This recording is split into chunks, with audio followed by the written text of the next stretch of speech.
जय माता दी दोस्तों, स्टोरी विथ किरण में आपका स्वागत है। दोस्तों, आज मैं आप सबके लिए मुंशी प्रेमचंद जी के कहानियों के पिटारे से बड़ी ही मशहूर कहानी लेकर के आई हूँ, जिसका नाम है कफन। दोस्तों, कहानी सुनने से पहले अगर अब तक आपने मेरे चैनल को सब्सक्राइब नहीं किया है और बगल का बेल आइकन भी नहीं प्रेस किया है तो प्लीज़ सब्सक्राइब करके बगल का बेल आइकन ज़रूर प्रेस कर दीजिए कि इसी तरह से प्यारी प्यारी कहानियों का नोटिफिकेशन आप तक सबसे पहले पहुंच सके। तो चलिए मुंशी प्रेमचंद जी द्वारा लिखी कहानी कफन शुरू करते हैं। झोपड़े के द्वार पर बाप और बेटा दोनों एक बुझे हुए अलाव के सामने चुपचाप बैठे हुए थे और अंदर बेटे की जवान बीबी बुधिया प्रसव वेदना में पछाड़ खा रही थी। रह रह कर उसके मुंह से ऐसी दिल हिला देने वाली आवाज निकलती थी कि दोनों का कलेजा थाम लेते थे। जाड़ों की रात थी, प्रकृति सन्नाटे में डूबी हुई, सारा गांव अंधकार में लय हो गया था। घीसू ने कहा, मालूम होता है बचेगी नहीं, सारा दिन दौड़ते हो गया, जा देख तो आ। माधव चिढ़कर बोला, मरना ही है तो जल्दी मर क्यों नहीं जाती, देख कर क्या करूं। तू बड़ा बेदर्द है बे, साल भर जिसके साथ सुख चैन से रहा उसी के साथ इतनी बेवफाई। तो मुझसे तो उसका तड़पना और हाथ पांव पटकना नहीं देखा जाता। चमारों का कुनबा था और सारे गांव में बदनाम। घीसू एक दिन काम करता तो 2-3 दिन आराम करता। माधव इतना कामचोर था कि आध घंटे काम करता तो घंटे भर बैठकर चीलम पीता। इसलिए उन्हें कहीं मजदूरी नहीं मिलती थी। घर में मुट्ठी भर भी अनाज मौजूद हो तो उनके लिए काम करने की कसम थी। जब 2-4 फाके हो जाते तो घीसू पेड़ पर चढ़कर लकड़ियां तोड़ लाता और माधव उसे बाजार में जाकर बेच आता। जब तक वह पैसे रहते दोनों इधर उधर मारे मारे फिरते। गांव में काम की कमी न थी। किसानों का गांव था, मेहनती आदमी के लिए 50 काम थे, मगर इन दोनों को उसी वक्त बुलाते जब 2 आदमियों से एक का काम पाकर भी संतोष कर लेने के सिवा और कोई चारा न होता। अगर दोनों साधु होते तो उन्हें संतोष और धैर्य के लिए संयम और नियम की बिल्कुल जरूरत न होती। यह तो इनकी प्रकृति थी। विचित्र जीवन था इनका। घर में मिट्टी के 2-4 बर्तन के सिवा कोई संपत्ति नहीं थी। फटे चिथड़ों से अपनी नग्नता को ढाके हुए जिए जाते थे। संसार की चिंताओं से एकदम मुक्त थे। कर्ज से लदे हुए, गालियां भी खाते, मार भी खाते, मगर उन्हें कोई भी गम नहीं था। दिन इतने कि वसूली की बिल्कुल आशा न रहने पर भी लोग इन्हें कुछ न कुछ दे ही देते।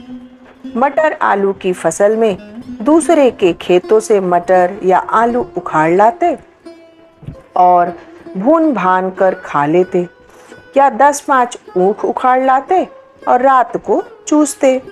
घीसू ने इसी आकाश वृत्ति से 60 साल की उम्र काट दी और माधव भी सपूत बेटे की तरह बाप ही के पद चिन्हों पर चल रहा था, बल्कि उसका नाम और भी उजागर कर रहा था।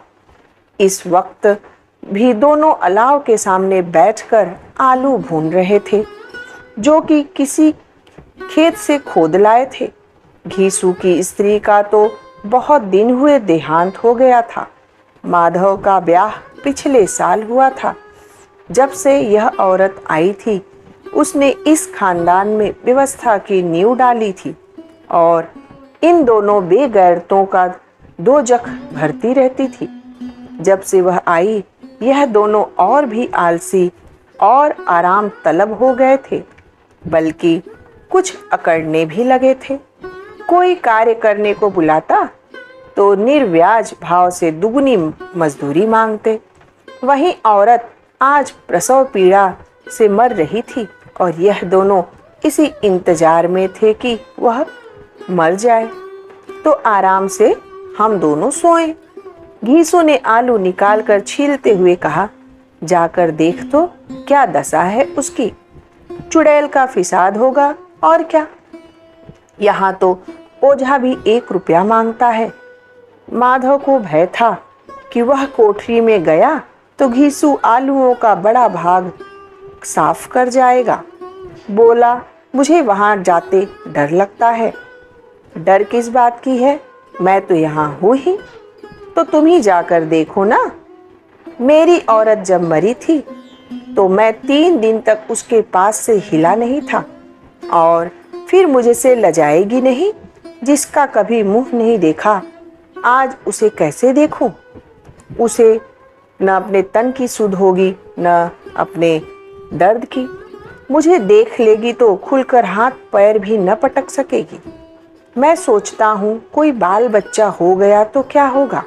सोंठ, गुड़, तेल कुछ भी तो नहीं है घर में, सब कुछ आ जाएगा। भगवान दे तो। जो लोग अभी 1 पैसा नहीं दे रहे हैं वे ही कल बुलाकर रुपए देंगे। मेरे 9 लड़के हुए, घर में कभी भी कुछ न था, मगर भगवान ने किसी न किसी तरह बेड़ा पार लगाया ही। जिस समाज में रात दिन मेहनत करने वालों की हालत उनकी हालत से कुछ बहुत अच्छी न थी, और किसानों के मुकाबले में वे लोग जो किसानों की दुर्बलताओं से लाभ उठाना जानते थे कहीं ज्यादा संपन्न थे। वहाँ इस तरह की मनोवृत्ति का पैदा हो जाना कोई अचरज की बात न थी। हम तो कहेंगे घीसू किसानों से कहीं ज्यादा विचारवान था, और किसानों के विचार शून्य समूह में शामिल होने के बदले बैठक बाजों की कुत्सित मंडली में जा मिला था। हाँ, उसमें यह शक्ति न थी कि बैठक बाजों के नियम और नीति का पालन करता।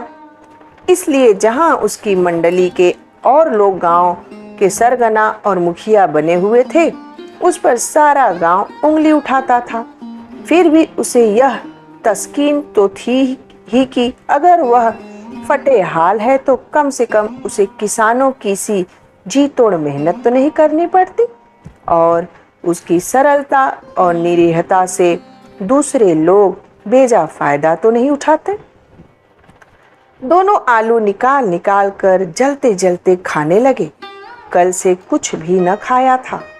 इतना सब्र भी न था कि आलूओं को ठंडा भी होने दे। कई बार तो दोनों बाप बेटों के मुंह भी जल गए, और आलू के छीले हुए बाहरी हिस्सों से जबान, हलक और तालू को भी जला देता था, और उस अंगारे को मुंह में रखने से ज्यादा खैरियत इसी में थी कि वह अंदर पहुंच जाए। वहां उसे ठंडा करने के लिए काफी सामान थे, इसलिए दोनों जल्द जल्द निकल जाते। हालांकि इस कोशिश में उनकी आंखों से आंसू निकल आते। घीसू को उस वक्त ठाकुर की बारात याद आई जिसमें 20 साल पहले वह वहां गया था। उस दावत पे उसे तो जो तृप्ति मिली थी वह उसके जीवन में एक याद रखने लायक बात थी, और आज भी उसकी याद ताजी थी। बोला, वह भोज नहीं भूलता। तब से फिर उस तरह का खाना और भरपेट नहीं मिला। लड़की वालों ने सबको पेट भरकर पूरियां खिलाई थी। सबको, छोटे बड़े सब ने पूरियां खाई, और असली घी की चटनी, रायता, 3 तरह के सूखे साग, एक रसेदार तरकारी, दही, चटनी, मिठाई। अब क्या बताऊं कि उस भोज में क्या स्वाद था। कोई रोक टोक नहीं थी। जो चीज चाहो मांगो, जितना चाहो खाओ। लोगों ने ऐसा खाया कि किसी से पानी भी न पिया गया, मगर परोसने वाले हैं कि पत्तल में गर्म गर्म गोल गोल सुवासित कचौड़ियां डाल देते। मना करते हैं कि नहीं चाहिए पत्तल पर रोके हुए हाथ, मगर वह है कि दिए जाते हैं। और जब सबने मुंह धो लिया तो पान इलायची भी मिली, मगर मुझे पान लेने की कहाँ सुध थी। खड़ा हुआ, भी न जाता था। चटपट जाकर अपने कंबल पर लेट गया। ऐसा दिल दरियाव था वह ठाकुर। माधव ने इन पदार्थों का मन ही मन मजा लेते हुए कहा, अब हमें कोई ऐसा भोज नहीं खिलाता। अब कोई क्या खिलाएगा? वह जमाना दूसरा था। अब तो सबको किफायत सूझती है। शादी ब्याह में मत खर्च करो, क्रिया कर्म में मत खर्च करो। पूछो, गरीबों का माल बटोर बटोर कर कहाँ रखोगे? बटोरने में तो कमी नहीं है, हाँ खर्च में किफायत सूझती है। तुमने 20 पूरियां खाई होंगी। 20 से ज्यादा खाई थी। मैं तो 50 खा जाता। 50 से कम मैंने न खाई होगी। तू तो मेरा आधा भी नहीं है। आलू खाकर दोनों ने पानी पिया और वहीं अलाव के सामने अपनी धोतियां ओढ़कर पांव पेट में डाले सो रहे, जैसे दो बड़े बड़े अजगर गिड़ुलिया मारे पड़े हों और बुधिया अभी तक कराह रही थी। सवेरे माधव ने कोठरी में जाकर देखा तो उसकी स्त्री ठंडी हो गई थी। उसके मुंह पर मक्खियां भिनक रही थी। पथराई हुई आंखें ऊपर टंगी हुई थी। सारी देह धूल से लथपथ हो रही थी। उसके पेट में बच्चा मर गया था। माधव भागा हुआ घीसू के पास आया। फिर दोनों जोर जोर से हाय हाय करने और छाती पीटने लगे। पड़ोस वालों ने यह रोना धोना सुना तो दौड़े हुए आए और पुरानी मर्यादा के अनुसार इन अभागों को समझाने लगे, मगर ज्यादा रोने पीटने का अवसर न था। कफन की और लकड़ी की भी फिक्र करनी थी। घर में तो पैसा इस तरह गायब था जैसे चिल के घोंसले में मांस। बाप बेटे रोते हुए गांव के जमींदार के पास गए। वह इन दोनों की सूरत से ही नफरत करते थे। कई बार इन्हें अपने हाथों से पीट चुके थे। चोरी करने के लिए, वादे पर काम पर न आने के लिए। तब जमींदार ने पूछा, क्या है बे घिसुआ, रोता क्यों है? अब तो तू कहीं दिखलाई भी नहीं देता। मालूम होता है इस गांव में रहना नहीं चाहता। घीसू ने जमीन पर सिर रखकर आंखों में आंसू भरे हुए कहा, सरकार बड़ी विपत्ति में हूँ। माधव की घरवाली रात को गुजर गई। रात भर तड़पती रही सरकार। हम दोनों उसके सिरहाने बैठे रहे। दवा दारू जो कुछ हो सका सब कुछ किया, मुदा वह हमें दगा दे गई। अब कोई एक रोटी देने वाला भी न रहा मालिक। तबाह हो गए हम लोग। घर हमारा उजड़ गया। आपका गुलाम हूँ। अब आपके सिवा कौन उसकी मिट्टी पार लगाएगा? हमारे हाथ में जो कुछ था वह सब तो दवा दारू में उठ गया। सरकार की ही दया होगी तो उसकी मिट्टी उठेगी। आपके सिवा किसके द्वार पर जाऊं? जमींदार साहब दयालु थे, मगर घीसू पर दया करना काले कंबल पर रंग चढ़ाने के बराबर था। जी में तो आया, कह दे चल दूर हो यहाँ से। यूं तो बुलाने से भी नहीं आता। आज जब गरज पड़ी है तो आकर खुशामद कर रहा है। हरामखोर कहीं का बदमाश। लेकिन यह क्रोध या दंड देने का अवसर न था। जी में कुढ़ते हुए 2 रुपए निकाल कर फेंक दिए, मगर सांत्वना का एक शब्द भी मुंह से न निकाला। उसकी तरफ ताका तक नहीं, जैसे सिर का बोझ उतारा हो। जब जमींदार साहब ने 2 रुपए दिए तो गांव के बनिए महाजनों को इनकार का साहस कैसे होता। घीसू जमींदार के नाम का ढिंढोरा भी पीटना खूब जानता था। किसी ने 2 आने दिए, किसी ने 4 आने। 1 घंटे में घीसू के पास 5 रुपए की अच्छी रकम जमा हो गई। कहीं से अनाज मिल गया, कहीं से लकड़ी। और दोपहर को घीसू और माधव बाजार से कफन लाने चले। इधर लोग मांस वांस काटने लगे। गांव की नर्म दिल स्त्रियां आकर लाश देखती थीं और उसकी बेकसी पर 2 बूंद आंसू गिराकर चली जाती थीं। बाजार में पहुंचकर घीसू बोला, लकड़ी तो उसे जलाने भर को मिल गई है। क्यों माधव? माधव बोला, हाँ लकड़ी तो बहुत है, अब कफन चाहिए। तो चलो कोई हल्का सा कफन ले ले। हाँ और क्या, लाश उठते उठते रात हो जाएगी। रात को कफन कौन देखता है? कैसा बुरा रिवाज है कि जिसे जीते जी तन ढाकने को चिथड़ा भी न मिले, उसे मरने पर नया कफन चाहिए। कफन लाश के साथ जल ही तो जाता है, और क्या रखा रहता है।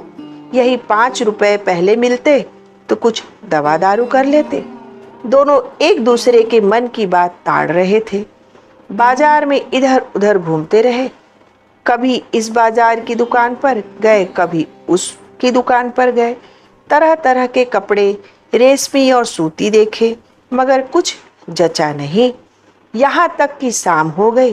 तब दोनों न जाने किस दैवी प्रेरणा से एक मधुशाला के सामने जा पहुंचे और जैसे किसी पूर्व निश्चित व्यवस्था से अंदर चले गए। वहां जरा देर तक दोनों असमंजस में खड़े रहे। फिर घीसू ने गद्दी के सामने जाकर कहा, साहू जी, एक बोतल हमें भी देना।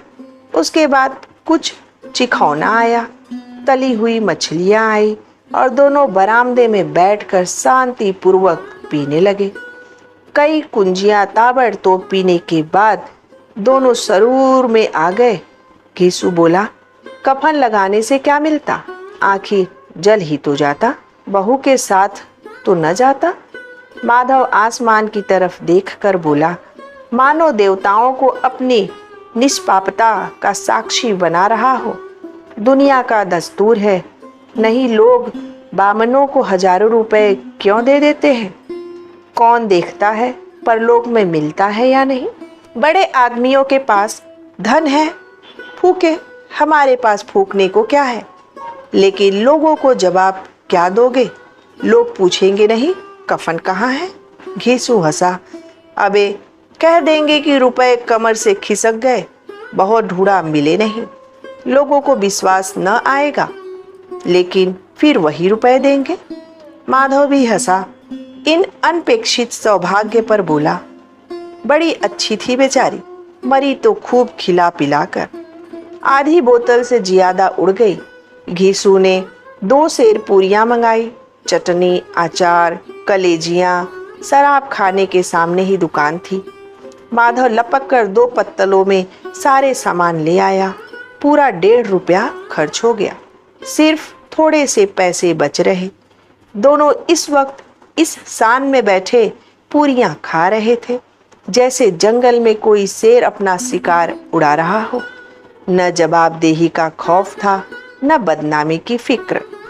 इन सब भावनाओं को उन्होंने बहुत पहले ही जीत लिया था। घीसू दार्शनिक भाव से बोला, हमारी आत्मा प्रसन्न हो रही है तो क्या उसे पुत्र न होगा, पुण्य भी न होगा? माधव ने श्रद्धा से सिर झुकाकर तस्दीक दी, जरूर से जरूर होगा। भगवान तुम अंतर्यामी हो, उसे बैकुंठ ले जाना। हम दोनों हृदय से आशीर्वाद दे रहे हैं। आज जो भोजन मिला वह कभी उम्र भर न मिला था। क्षण के बाद माधव के मन में एक शंका जागी। बोला, क्यों दादा, हम लोग भी एक न एक दिन वहां जाएंगे ही। घीसू ने इस भोले भाले सवाल का कुछ उत्तर न दिया। वह परलोक की बातें सोचकर इस आनंद में बाधा न डालना चाहता था। जो वहां हम लोगों से पूछे कि तुमने हमें कफन क्यों नहीं दिया, तो क्या कहोगे? कहेंगे तुम्हारा सिर। पूछेगी तो जरूर, तू कैसे जानता है कि उसे कफन न मिलेगा? तू मुझे ऐसा गधा समझता है?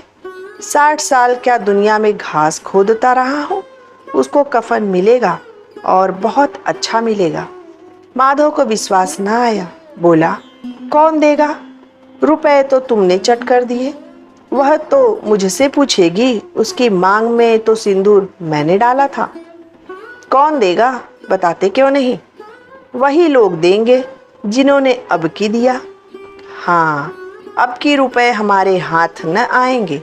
ज्यों ज्यों अंधेरा बढ़ता था और सितारों की चमक तेज होती थी, मधुशाला की रौनक भी बढ़ती जाती थी। कोई गाता था, कोई डींग मारता था, कोई अपने संगी के गले लिपटा जाता था, कोई अपने दोस्त के मुंह में कुल्हड़ लगाए देता था। वहाँ के वातावरण में सुरूर था, हवा में नशा। कितने तो यहाँ आकर एक चुल्लू में मस्त हो जाते थे। शराब से ज्यादा यहाँ की हवा उन पर नशा करती थी। जीवन की बाधाएं यहाँ खींच लाती थी और कुछ देर के लिए यह भूल जाते थे कि वे जीते हैं या मरते हैं, या न जीते हैं या न मरते हैं। और यह दोनों बाप बेटे अब भी मजे ले लेकर चुस्कियां ले रहे थे। सबकी निगाहें इनकी ओर जमी हुई थी। दोनों कितने भाग्य के बली हैं। पूरी बोतल बीच में है। भरपेट खाकर माधव ने बची हुई पूरियों का पत्तल उठाकर एक भिखारी को दे दिया, जो इनकी ओर भूखी आंखों से देख रहा था। और देने के गौरव, आनंद और उल्लास का अपने जीवन में पहली बार अनुभव किया। घीसू ने कहा, ले जा, खूब खा और आशीर्वाद दे। जिसकी कमाई है वह तो मर गई, मगर तेरा आशीर्वाद उसे जरूर लब पहुंचेगा। रोए रोए से आशीर्वाद दो। बड़ी गाढ़ी कमाई के पैसे हैं। माधव ने फिर आसमान की तरफ देखकर कहा, वह बैकुंठ में जाएगी दादा, बैकुंठ की रानी बनेगी। घीसू खड़ा हो गया और जैसे उल्लास की लहरों में तैरता हुआ बोला, हाँ बेटा, वैकुंठ में ही जाएगी। किसी को सताया नहीं, किसी को दबाया नहीं। मरते मरते हमारी जिंदगी की सबसे बड़ी लालसा पूरी कर गई। वह न बैकुंठ जाएगी तो क्या ये मोटे मोटे लोग जाएंगे, जो गरीबों को दोनों हाथों से लूटते हैं और अपने पाप को धोने के लिए गंगा में नहाते हैं और मंदिरों में जल चढ़ाते हैं। श्रद्धालुता का यह रंग तुरंत ही बदल गया। अस्थिरता नशे की खासियत है। दुख और निराशा का दौर हुआ। माधव बोला, मगर दादा, बेचारी ने जिंदगी में बड़ा दुख भोगा। कितना दुख झेल कर मरी। वह आंखों पर हाथ रख कर रोने लगा। चीखे मार मार कर घीसू ने समझाया, क्यों रोता है बेटा? खुश हो कि वह माया जाल से मुक्त हो गई, जंजाल से छूट गई। बड़ी भाग्यवान थी जो इतनी जल्द माया मोह के बंधन तोड़ दिए।